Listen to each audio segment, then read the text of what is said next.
մի փոքր վկայություն կրկնեմ, վաղուց ասել եմ, բայց որ հիմա այս երկի ընթացքում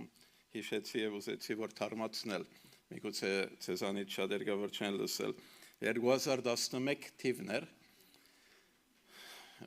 եկել էինք ամուսնությանս տարին էր, մենք հասել էինք շաբաթ օրը, առավոտյան շուտ, եւ ասենք իմ մայրս Ալինայի մայրը եղբայրը հյուրանոցում գնացին քնելու, բայց ես Արոն եղբորը հետ ուզեցի երիտասարդականի գնալ, միասին, չի քնեցի, եւ գնացինք եւ հենց ներս մտանք հզոր էր, ներկայությունը Տիրոջ հզոր, այդպես չեմ հիշում, որ հարցել անգամ այդ տեսակի ներկայություն ես վայելել եմ, սիրելիներ, շատ դժվարությամբ առաջ գնացի, Արոն եղբայրը ասում էր, արի, չէի կարողանում, այնպես հենց ներս մտել էի, ուժեղ լաց էի լինում, եւ ամաչում էի այդքան լաց էի լինում, որ գլուխս բահում էի, ասում էր, արի, գնացինք մինչև առջև, որ գնացինք, դա շատ գերազանց փորձառություն էր կյանքիս մեջ, սիրելիներ, աչքերս փակ, բոլոր բեմին վրա Մամիգոն եղբայրը, Փավել եղբայրը, բոլորը ձունգի եկած լացով աղոթում էին, բոլոր սրահը լացում էր, գիտեք երիտասարդականի սրահը, այնտեղ 4000 հոգի է հավաքվում, սիրելիներ, բոլոր սրահը լացի մեջ էր, եւ հիշում եմ աչքերս փակ եսար, թեպի երկինք, հանգարց հոգով իմ աչ կողմս տեսա, այսպես 2.5 մետր բարձրությամբ, սպիտակ հագած, լուրջ դեմքով, որ ինձ չէր նայում, առաջի մոմենտից, առաջի այդպես հայացքից, ոնց որ ես կարծեցի տերն է, որտեվ հիշում մեջս տեր ասեց տերը չեմ, բայց ինձ չնայեցավ, ասեց Տիրոջ ծառան եմ, հետո նկատեցի, որ ինքը հրեշտակ էր, ոնց որ եկած էր բանով, միսիայով էր եկած եւ նայում էր թեպի բեմ, եւ ես թեպի բեմ նայեցա, տեսա խորը, բայց աչքերս փակ են, իմացեք, տեսա խորը բոլորը սպիտակ հագուստներով ամպերի վրա են, եւ առաջինը մեջից ասեցի, որ ինչ լավ է, բոլորը փրկված են ասեցի, բոլոր խորը, որ երգում էր, բոլորը սպիտակ հանդերձներով ամպերի վրա են, բայց դա չէր, դրանից հետո մի անգամից գտնվեցա լրիվ դադարգության մեջ, ինչ տեսակի դադարգություն, որ ոչ մի բան աչքս չի տեսնում, ոչ մի ձայն ականջս չի լսում, բայց ես իմացա, որ Տիրոջ կենթանի ներկայության մեջ եմ, այնպես ինչպես երկնքում ենք լինելու։ Որտեղ ես այսքան առաջ վկայություն տվել եմ, ես տեսել եմ Հիսուսին, ոտքը շոյել եմ, կպել եմ, դա ուրիշ էր, բայց սա լրիվ ուրիշ է։ Սա սիրո ներկայության մեջ էր, երկնքում ոնց որ լինում ենք։ Եվ երկի մեջ որ շիգացել եմ, ասում է այրվել եմ, այդ վիճակի մեջը ես կատարյալ զգացի իմ ոչնչությունս, եւ սկսա հալվել, այդ այրվել եւ հալվել, բայց դա վատ այրվել եւ հալվել չէր, այնքան երջանկություն կար, ես հասկացա, որ կարիք չունեմ մի բան տեսնելու, մի բան շոշափելու, մի բան լսելու, բայց գիտեի, որ Տիրոջ կենթանի երկնքի մեջ Տիրոջ հետ որ լինում ենք այդ ներկայության մեջ եմ, եւ ես աղաչում էի մի բան, աղաչում էի, որ չվերադառնամ, ասում էի, որ չվերադառնամ, լաց էի լինում, ասում եմ մնամ այստեղ, բայց իհարկե վերադարձա, անբացատրելի, աննկարագրելի էր, որովհետև մենք բոլորը շատ փորձառություններ ունենանք, ես շատ փորձառություններ եմ ունեցել Տիրոջ ներկայության, սա ուրիշ բանի մասին եմ խոսում սիրելիներ, որ դա մեջս ինքը խարսխված է, երբեք չեմ մոռանա, եւ առ հիշելով դրանով ես զորանում եմ սիրելիներ, երբ որ վերադարձա այսինքն ես ինքս, մի անգամից համարը միտքս եկավ, հայտնության քրքի մեջ, որ քերովբեները գսե, քիշեր ու ցերեկ, սուրպես, այդ համարը սկիզբում ես նոր հավատքի մեջ եղածատենս, մտածում էի, որ ինչպես կարելի է քիշեր ու ցերեկ սուրպես ասել եւ չցանցրանալ։ Հենց այդ համարը, որ եկավ, ես հասկացա, որ Տիրոջ ներկայության մեջը սիրելիներ, դու հավիտյանս կարող ես սուրպես ասել եւ չես ուզենալ ոչ մի բան անել, թեև այդ ծևի չի լինի հավիտենականությունը։ Սիրո Աստվածը եւ սերը ինքը սիրալիներ դինամիկ է, пассив չէ սերը, դինամիկ է, բայց բարձրապես որ բրասխանը հասկացա, ինչպես կերոպեները անթաթար սուրպես են ասում եւ չեն ցանցրանով ընդհանրակը ինքը իրենք սկանչանում են, իրենք լեցվում են Տիրոջ սիրով սիրելիներ։ Սա եւ ես սկսա սուրպես բարձրացան ասել։ Այս երկի վրա դա ուզում եի ասել, որովհետեւ ուզում եմ այսօր սիրո մասին խոսել։ Մի քիչ տարբեր անգույնից, բայց նախքան սիրո մասին խոսել սիրելիներ, ուզում եմ մի փոքր ուրիշ վկայություն տալ, Արոն եղբայրը դրա մասին ավելի կխոսի։ Ուզում եմ խոսել մի րոպեով մեր Սամվել եղբոր մասին Զաքարյան, բոլորը իմացաք, որ ննչեց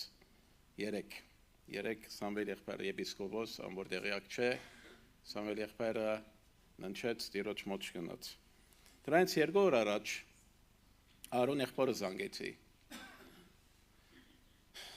Ասեցի, որ Արոն եղբայր, ոնց որ Սամվել եղբայրը լավ չէ։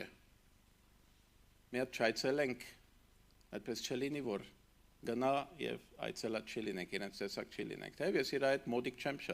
շատ քիչ եմ տեսնում իրեն։ Ասեց ճիշտ ես։ Եվ երեգան միասին գնացինք իր մոտ գնացինք։ Անգողնում էր Սամվել եղբայրը տանը լիքը մարդ կար իրեն մոդիկները, բայց այդպես դրսից մարդիկ չգային։ Առաջի հայացքից մտածեցինք, որ ինքը շատ վատ հիվանդ է, որտեղ բարգած էր, քնած էր կողքին վրա։ Երբ որ արթնացուցինք, մի անգամից ձգվեց, նստեց, շատ սուր հայացքով, ձայնը շատ ձիգ, ոնց որ հիվանդ չէ, բացարձակապես։ Եվ սկսեց մեր հետ խոսել։ Առաջի բանը որ ասեց, որ եղբայրներ, Հիսուսը ինձ պիտի վերցնե։ Հիսուսը ինձ պիտի վերցնե։ Ես ասեց կատարյալ պատրաստ եմ, ոչ մի բան չունեմ, ոչ մի զղջում չունեմ, ես կատարյալ պատրաստ եմ Հիսուսին երթալու։ Իմ գործս կատարել եմ, բարի պատերազմել եմ, ես գնալու եմ Հիսուսի մոտ։ Եվ մենք ոչ մի բան չխոսեցանք։ Հիվանդ մարդու մոտ որ գնում ես, ինչ ենք անում մենք, մխիթարում ենք, հանգստացնում ենք, մենք ոչ մի բան չի կարողացանք խոսել։ Ինքը խոսեց մեր հետը, ինքը խոսեց, հորդորեց, երկնքեն խոսեց, ոնց որ կեսը երկնքում էր սիրելիներ, այնքան երանելի վիճակ էր իր վիճակը, ինչքան երանելի վիճակ էր իր վիճակը մարդ որ այդ ծևի անում է, ես ներսիցս ասում էի, որ ախր ձայնը շատ լավ է, հայացքը շատ լավ է, չի կարող որ մեռնում է, չի կարելի որ ինքը մեռնել է, 2 օր հետո մահացավ, որ Ահարոն եղբայրը զանգեց ասեց, որ մահացավ, ես զարմացա, ասի, որ ինչքան լավ էր խոսում ինքը, ինչքան լավ նայվածք ուներ, այդպես տկարացած թույլ ցևով չէր, բայց այդ րոպեին ձգվել էր ինքը, Աստծո հոգով, եւ հորդորում էր ինքը սիրելիներ։ Ինչ երանելի է մարդը, որ Տիրոջ մով է ննչում, այն ինչ վիճակով է ննչում, այդ մարդը, որ ինքը արդեն իր ներսիտին հասկանում է, որ բաց չի թողել ոչ մի բան, բարի պատերազմել է, ինչպես որ Պողոսն է ասում, մեծ երանելիություն է, դրա համար ես ուզեցի վկայել ձեր հետը, նույնպես որ միտքս եկավ խոսքերը Սամվելի մասին, առաջին թագավորաչ գլխի 3-րդ գլխում մեջը սիրելիներ, որ գսե Տերը Սամուել մարգարեին հետ էր եւ անոր ըսած խոսքերեն ոչ մեկը գեդին չթողեց ընկնի։ Հիշում եք։ Անոր ըսած խոսքերեն ոչ մեկը գեդին չթողեց։ Դա ինչու համար հիշեցի, գիտեք,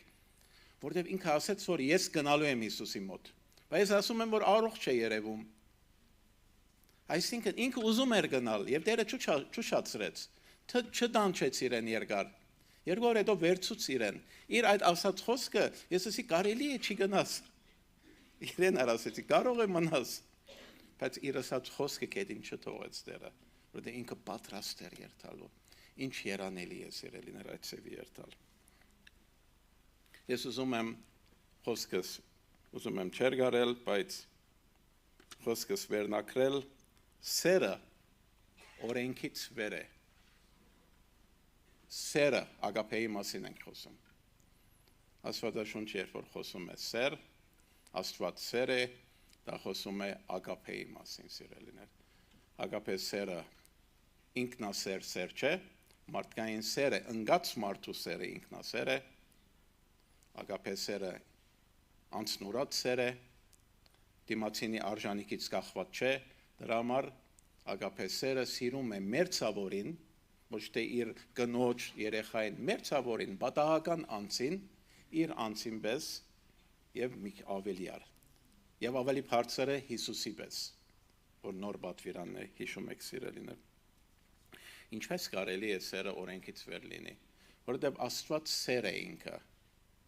եւ արարիչը օրենքից վեր է։ Եվ նայենք դրա մասին Պողոս Արաքյալ շատ գեղեցիկ խոսում է։ Հռոմեացիներու գրքի մեջ 10-րդ գլուխ սիրելիներ 8-րդ համարեն ընթերցում եմ։ Բնավ մեկում պարտական մի գտնվիկ, միայն մեկս մեկ սիրելու։ Եթե մի բանի մեջ պարտական պետք է գտնվեք, միայն մեկս մեկ սիրելու մեջ։ Վասնզի ով որ ընկերը կսիրե,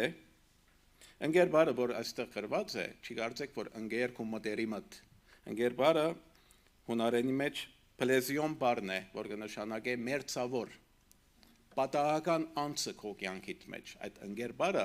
պլեզիոն բառն է, որ կնշանակե անոր, գսե ուրեմն, անոր մերձավորը կսիրե, օրենքը կկատարե,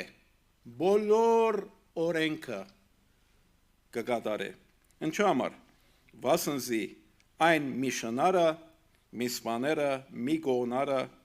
սուտ վգայություն մի ըները, մի ցանկարը և ուրիշ ինչ պատվերներ որ կան, բոլոր պատվիրանները, բոլոր օրենքը սիրելիներ, ինչ պատվերներ որ կան, բոլորը այս խոսքի մեջ կբովանդակվի, քու ընկերդ, այսինքն մերձավորին, սիրես քու անձիդ մեջ, կբովանդակվի կամ փոխչանա, կկատարվի։ Սերը իր ընկերին գեշություն չներ, ուրեմն օրենքին լռումը սերն է։ Լռումը ինչ է նշանակում, շատերը հասկանում եք, բայց դարբեր հոմանիշներով ասեմ, նույնպես այդ բառը հունարենի մեջ պլերոմա բառն է,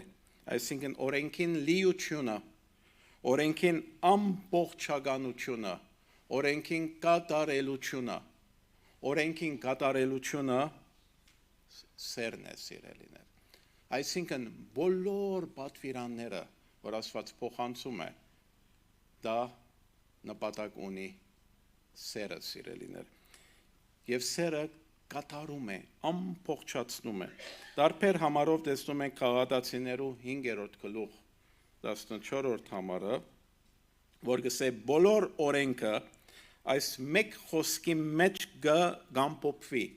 Կամփոփվի բառը նույնպես պլերոմա բառն է, որ կնշանակե կամփոխչանա, կկատարվի։ Նույն բառն է, ինչպես որ լռում բառը մենք ընթերցեցինք, գսե բոլոր օրենքը այս մեծ խոսքի մեջ կկատարվի կամ փոփվի, քու ընկերդ, այսինքն մերձավորին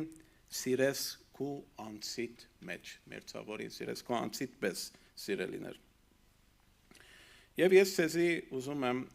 Տիրոջ աստվածային սիրո օրինակներ ցեզ ցույց տալ։ Գիտեք ով էր Քրիստոսով, Հիսուսով, առաջին սուրբը, առաջին թրախտ մտնող անձը, գիտեք ով էր սիրելիներ։ Այդ մարդուն անունը Դիսմաս էր, երկրորդական քրքի մեջ կխոսի, դա խաչին վրայի ավազակներ։ Խաչին վրայի ավազակներ։ Շատ կարևոր է, շատ կարևոր է սա մենք անդրադառնանք։ Խաչին վրա որ էին Հիսուսը եւ գողքին երկու ավազակները։ Մեկ ավազակը գսե, դա տեսնում ենք իհարկե Ղուկաս ավետարանի 20-րդ գլուխ 39-43 համարներու մեջ, ձեր մոտ կարաք նշեք եւ ընթերցեք, ես չեմ որպես ժամանակ շայեմ ասեմ, մեկը գսե գհայոյեր եւ գսեր, որ եթե աստծո որդի ես, խաչենի չիր, մեզ արփրգե։ բայց մյուս ավազակը Դիսմասը, որ անունը Դիսմաս էր, ասեց չես ամաչում։ Մենք մեր ապրած կյանքին արժանի պատիժը կրում ենք։ Այսինքն ես խաչի մահը պատկերացնում եք ամենադաժան պատիժն էր մահվան։ Ամենադաժան, որտեղ խաչին վրա տարապում էին եւ տանջում էին միջին հաշվով 1.5-ից 2 օր, երբեմն ավելի։ Հիսուսի խաչված օրը, որտեղ մյուս օրը շաբաթ էր, դրա համար իրենց ծնկները կոտրեցին, որովհետեւ շուտ մահանան, շնչահեղձ լինեն եւ մահանան, որտեղ շաբաթ էր մյուս օրը, պետք չէ կործարվեր։ Բայց եթե իրենք խաչված լինեին չորեքշաբթի օրը, իրենք թողելու են մինչև մահանան։ Եվ այդ խաչի մահը տևում է 1.5-2 օր միջին հաշվով տևում է մարդ մինչև մահանա։ Ահա որ տանջանք է, ավելի չի խորանամ դրա մեջ, նյութս դա չէ, որովհետև։ Եվ ինքը ավազագը, Դիսմասը, ինքը ասեց, որ ես իմ արժանի պատիժս կրում եմ, ես արժանի եմ խաչի մահվան։ Կարող էր ասել, որ հա, լավ, բայց ինձ մի հատ նիզակ խփեիք սրտիս սպանեիք, գլուխս կտրեիք, արագ մահանայի։ Ես այս խաչի մահվան պետք է արժանանայի, դեն չի մտածում, ասում է, որ ես խաչի մահվան արժանի եմ։ Երբ որ խաչի մահվան արժանի եմ ասեց, արդեն բացվեց իրեն երկինքը, դժմարտությունը։ Նույն վարգյանին Սուրբ Հոգին իր ներսիտին բացեց երկինքը։ Այդ ոնց ենք իմանում, որովհետև Հիսուսին դարձավ, ասեց, որ Տեր, սկիզբին ասում էր, որ վատ բան չէ գործած այդ մարդը, քեզ բան մչրավ գսե։ Այդ մարդը խաչի մահով ինչու սպանում են իրեն, բայց հենց ասեց, որ ես արժանի եմ այդ մահվան։ Բացվեց իրեն դժմարտությունը եւ ինքը հայտնություն ունեցավ, որ իր կողքին խաչվողը Հիսուս Քրիստոսն է։ Քրիստոսն է սիրելիներ։ Ասեց Դեր ինձ հիշիր, երբ որ քո թագավորությամբ դկաս։ Այդպես կարող էր ասել, եթե չբացվել իրեն դժմարտությունը։ Հիսուսը ասեց իրեն դժմարիտ կսեմ քեզի։ Այսօր իմ հետ դրախտում ես լինելու։ Հենց այսօր։ Այդ մարդը ոնց կարելի էր դրախտ մտնել։ Բոլոր օրենքը ինքը խախտել էր, բոլոր օրենքը։ Այդ օրենքով ինքը այսօր է ասում, չի ասում, որ դու պիտի թադվես, հետո պիտի նայենք, մի քիչ քեզի գողքը պիտի պահենք, թող անցնի 1000 տարի, 2000 տարի, տեսնենք ինչ է լինելու։ Ասում է, հեյ, որ մահանաս, հենց հոգիդ փչես, հոգիդ դաս, հետս թրախտում ես լինելու, այսինքն թրախտի վիճակում ես լինելու։ Տանջակից ազատագրվելու ես դու, ինչ որ դու արժանի ես տանջվելու սիրելիներ։ Բայց ինքը օրենքը լրիվ խափանած էր։ Իր պարսապես մեկ որ ճանաչել է իր մեղավոր լինելը, իր ներսիտի զղջումը եւ ապաշխարությունը, վարգյանական Աստծո հրաշք սիրո արժանացուց սիրելիներ։ Ոչ մի բան չարեց, ոչ խաչեն իջավ, ոչ մկրտվեց, ոչ բան արեց սիրելիներ։ Ուզում եմ, որ մենք հասկանանք սերը ինչ է սիրելիներ, սերը ինչ է։ Հետևաբար առաջի դրախտ մտնող մարդներ, ավազակներ խաչի վրա։ Երկրորդ օրինակ կուզեմ տալ ցեզի շնության մեջ բռնված կինը սիրելիներ, շնության մեջ բռնված կինը։ Հովհաննես 8-րդ գլուխ դա 1-ից 11-րդ համարներն են, բոլորը չեմ ընթերցելու, դուք գիտեք պատմությունը դրա։ Հիսուսին բերին շնության մեջ բռնված կինը։ Եվ ըստ օրենքին շնության մեջ բռնվողը պետք է քարգոծվեր։ Պետք է քարգոծվեր։ Հիսուսին երբ որ ասեցին ինչ անենք, ասեց Հիսուսը, ցեզանից ով որ մեղք չունի, առաջին քարը թող գցե։ Ճիշտ է որ պետք է քարգոծվի, չեմ ասում պետք չէ քարգոծվի։ Բայց ան որ մեղք չունի, առաջին քարը թող գցե։ Չի կարողացան։ Իրենց խաղջերը տանջեց իրենց։ Դա լավ է։ Արել մուսուլմաններ լինեին եւ քարգոծեին, ոգերին արչելիներ, այդպես է լինում է, սիրելիներ։ Եվ որ բոլորը թողեցին գնացին, Հիսուս կնոջ նայեցավ, ասավ. ով գին, Ուրեն անոնք քու վրայով ամբաստանություն, որոնք կնեին։ Մեկը քեզ չդատաբարտեց, անդիկա ըսավ ոչ մեկը դեր։ Հիմա այդ օրենքը կարգոցվել է ով էր տվել։ Հիսուս, ասո խոսքն է ինքը։ Այդ օրենքը իր օրենքն էր, ինքը նստել էր այնտեղ։ Ով իրավունք ուներ այդ կնոջ կարգոցելու ըստ օրենքին։ Հիսուս։ Ով իրավունք ուներ կարգոցելու կնոջ։ Միայն Հիսուս, ճիշտ է։ Պետք է կարգոցեր, այո։ Սեր օրենքից վեր է, ողորմեցավ իրեն։ Եվ ասեց, ես արքես չեմ դատապարտել։ Շատ կարևոր է այս կետերը մենք նկատենք։ Բայց գնա ասկե հետո մի մեղանչեր։ Գնա, այս չի ասեց, գնա նորից շնության մեջ ապրիր։ Որովհետև եթե աս նորից շնության մեջ ապրիր, մեկը քեզ չի ողորմելու։ Հաջորդին նորից քեզ բռնեն, հաստատ պիտի կարգոցեն, որովհետև օրենքը տայ է։ Սերը քերազանցեց օրենքը եւ այդ կնոջ ողորմեցավ եւ այդոց փրկեց մահվանից, բայց իհարկե ճշմարտությունը փոխանցեց իրեն եւ ասավ գնա այլևս մի մեղանչեր սիրելիներ։ Սիրելիներ, սերը ողորմած է, որովհետեւ սերը ողորմած է։ Հիշում եք դուք, երբ որ Հիսուս այդ մաքսավորներու, մեղավորներու հետ նստավ, գերավ խմեց Մատթեոսի տունը եւ փարիսեցիները իրեն դատապարտում էին, ասում էին, որ ոնց կարելի է դու այդ մեղավորներու հետ նստել ես հաց ես ուտում։ Հիսուս իրենց ասեց, որ կացեք, գնացեք, սովորեցեք, թե ինչ բան է ողորմություն գուզեմ, ոչ թե զո։ Ողորմություն գուզեմ, այդ ողորմության մասին խոսել եմ, ողորմություն կնշանակե դիմացինին չպատժել այն պատիժով, որ ինքը արժանի է։ Դու դրանից դու իրեն ազատում ես այդ պատիժից, որ ինքը արժանի է։ Իսկ շնորհքը դու ստանում ես այն ինչը, որ արժանի չես։ Շնորհքը ստանում ես, դա ինչ որ դու արժանի չես, դրա համար ոչ մի բան չես արել։ Իսկ ողորմությունը դու չես ստանում այդ դատապարտությունը, որ դու արժանի ես։ Դա ողորմություն է, սիրելիներ։ Եվ ողորմության մասին գասե, որ ողորմությունը կբարձենա, հաղթական կգա դուրս Թադաստանի դիմաց, սիրելիներ։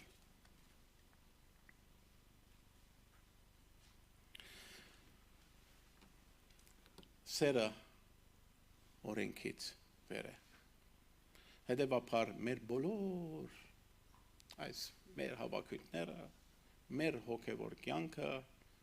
մեր ցուցակները, որ բռնում ենք ընդհանրապես, այդ բոլորը ճիշտ է, իհարկե որ օրենքը մեզ մեր ցուցանիշն է, որովհետեւ մենք ճանաչենք, որ մեղավոր ենք։ Թեև մարդը ովևէ մեկ մարդ, դա էր իմացեք։ Ովևէ մեկ մարդ, որ ծնվում է, աշխարհի որ տեղը լինի, որ տեղում որ լինի, անապատում ծնված լինի, Ամազոնի անդարներում լինի,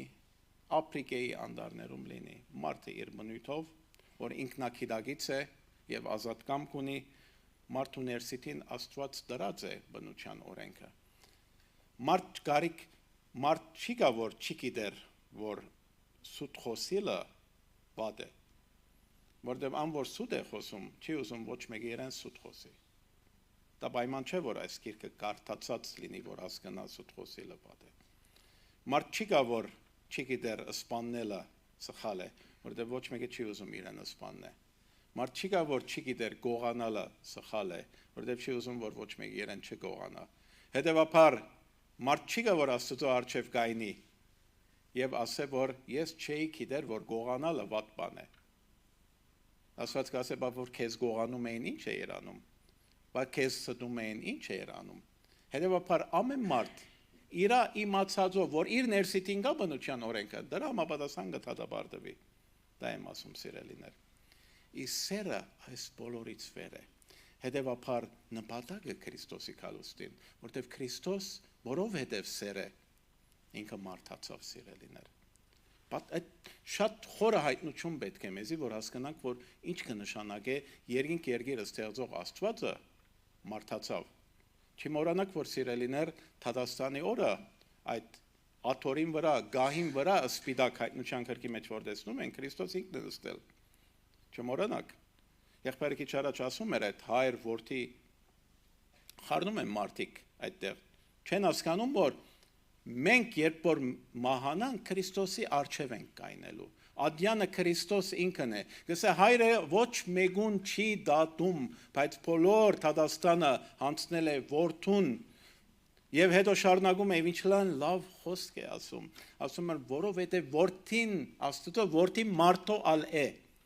Այսինքն ինձ եւ քեզ նմանը, ինքը եկավ մեզ կարեկցավ, մեր տկար բնույթը հասկացավ, մեզ մոտեցավ, հերու չմնաց։ Ոչ թե որ մարդը երբ որ մահանա գայնի Աստծո առջև, պիտի ասե որ դու մարդեղությունից ինչ կհասկանաս։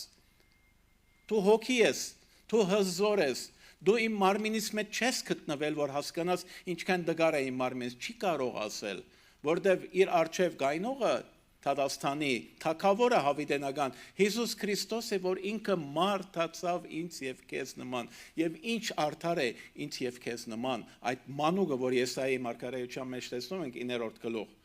որ գսե որ սքանչելի խորհրդական հզոր Աստված հավիտենականության հայր մտածեք հավիտենականության հայր, որտեղ շատեր լսել եմ, գիտեք, այդպես խեղճանում են Հիսուս ասեց իմ անունովս եթե խնդրեք։ Դու եթե աղոթում ես հայր ես ասում, դու եթե աղոթում ես Հիսուս ես ասում, նույն բանն է սիրելիներ։ Մի շփոթեք դրա մեջ մի խեղճանակ, չխեղճանակ դրա մեջը։ Դու Հիսուսի հետ կարող ես ասել, ամենամոտը քեզ մարդացածն է Հիսուսն է։ Կարող ես հայր ասել, մենք հավիտենականության հայր է, չէ՞, այդ մանուկը որ ծնավ մեզի։ Հետաբար չխեղճանակ դրա մեջը։ Հիսուս մեզի շատ մոտեցավ, որովհետեւ մեզի իր քովը տանի սիրելիներ։ Հետաբար նպատակը մեր բոլոր հոգևոր կյանքի սերն է։ Որովհետեւ Կորինթացիներում մեջ կսե հավատք ունենամ լերները տեղաշարժելու մեջ, նույնիսկ մարմինս այրեմ, ամբողջ ունեցվածքս եթե աղքատներ ունդամ, սեր չունենամ, ոչինչ եմ։ Մեր քերակուն նպատակը սիրելն է եւ իսկապես եթե սիրում ենք մենք մեր ցավորին մեր անձին պես մենք կատարում ենք բոլոր օրենքը եւ մենք Թադաստան չենք տեսնելու Աստված օրհնի ձեզ աղոթենք